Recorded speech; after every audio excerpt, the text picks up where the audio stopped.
The soldier who loved an alien. War had reshaped everything. The stars that once symbolized wonder now carried the scars of battle. Humanity had spread beyond Earth, but instead of finding peace among the stars, they found enemies. Strange, beautiful, and deadly. Sergeant Elias Rourke, a decorated war hero of the Terran Command, had seen more death than he could count. His hands had carried friends, lovers, and enemies alike, all to the same silent grave of space. But what he didn't expect was to find love among those very enemies. The beginning, the prisoner. The year was 2498. And the war between humans and the alien species known as the Aelari had reached a brutal climax. The Aelari were humanoid but ethereal. Their skin shimmered with faint bioluminescence, and their eyes glowed with a soft blue light. They were elegant, peaceful by nature, but their advanced technology made them dangerous when provoked. Elias was stationed aboard Fort Halcyon, a massive orbital fortress circling the ruined planet of Varela. During a recent raid, his squad had captured a high-value Aelari scientist, Lyra, known for her work in energy manipulation and teleportation fields. She was unlike any alien he had ever seen up close. Her skin pulsed faintly with light when she breathed. Her voice was melodic, even when she spoke the harsh language of humans. But what captivated Elias most was her calm defiance. "You think this war makes you righteous," she said the first night he guarded her cell.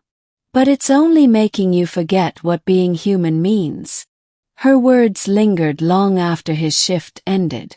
Over the next few weeks, Elias visited her cell more often than he was ordered to. He brought her better food, exchanged questions about their worlds, and listened as she described the Aelari's way of life, a society that lived in harmony with nature, powered by energy fields drawn from living stars. She believed every being, even enemies, shared a universal rhythm of life. Elias didn't know why he trusted her, but something about her presence healed something in him that the war had broken. He began to question the orders he followed so easily. And when she smiled at him, just once, he felt more human than he had in years. The middle, the escape.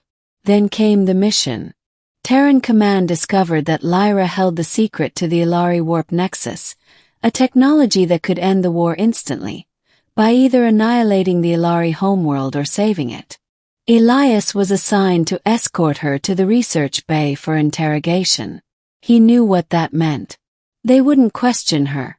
They'd dissect her mind, extract her knowledge by force. And when they were done, they'd dispose of her. That night, Lyra whispered through the glass of her containment cell, "They will kill me tomorrow. You know this." Elias said nothing.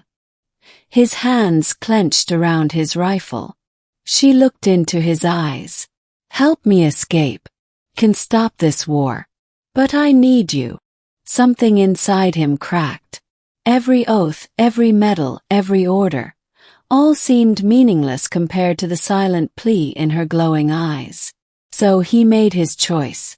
At 0300 hours, alarms echoed through Fort Halcyon. Elias had overridden the security protocols and released her. Together, they fought their way through corridors bathed in red light. He used his clearance to open hangar doors while she used her energy manipulation to disable drones and turn walls transparent. It was chaos, but it felt like freedom. "Why are you helping me?" she asked as they boarded a stolen shuttle. "Because I finally remember what being human means," he said. The shuttle broke through the fortress's defenses and plunged into hyperspace, vanishing into the dark. The journey between two worlds. They fled to the edges of known space, hiding among asteroid belts and abandoned mining stations. Elias became a deserter, a traitor, and a ghost to his own people. But for the first time in years he felt alive. In the solitude of the void, Elias and Lyra grew close. She taught him how to see the energy currents that connected all living things. He showed her human laughter, sarcasm, and old Earth music, things the Aelari had never known. One night, while they watched the auroras of a dying planet, Lyra touched his hand, and he didn't pull away. Her skin felt like warm light, soft but electric. "Your heart," she whispered. "It burns brighter than any sun I've known." They kissed beneath the glow of a shattered moon, and for a moment, the war seemed galaxies away. But peace was short-lived. The Terran fleet tracked their ship's energy signature. Soon, dozens of warships filled the stars around them. Elias knew they had no chance of escape. "Give her up," came the command from his former superior. "You'll be granted mercy for cooperation." Elias looked at Lyra, her eyes calm, trusting him completely. "No," he said into the calm, "you'll have to kill me first." The ending, the choice. With enemy ships closing in, Lyra activated the last of her Nexus technology, a small sphere of pure energy that pulsed in her hands. "This can destroy them," she said, "but it will destroy us too." Elias shook his head. "There has to be another way." "There is," she whispered. "But it means I must go alone. I can merge with the Nexus, return to the Aelari network. I can end the war from within. But I won't come back." Tears burned his eyes. "No, Lyra, please."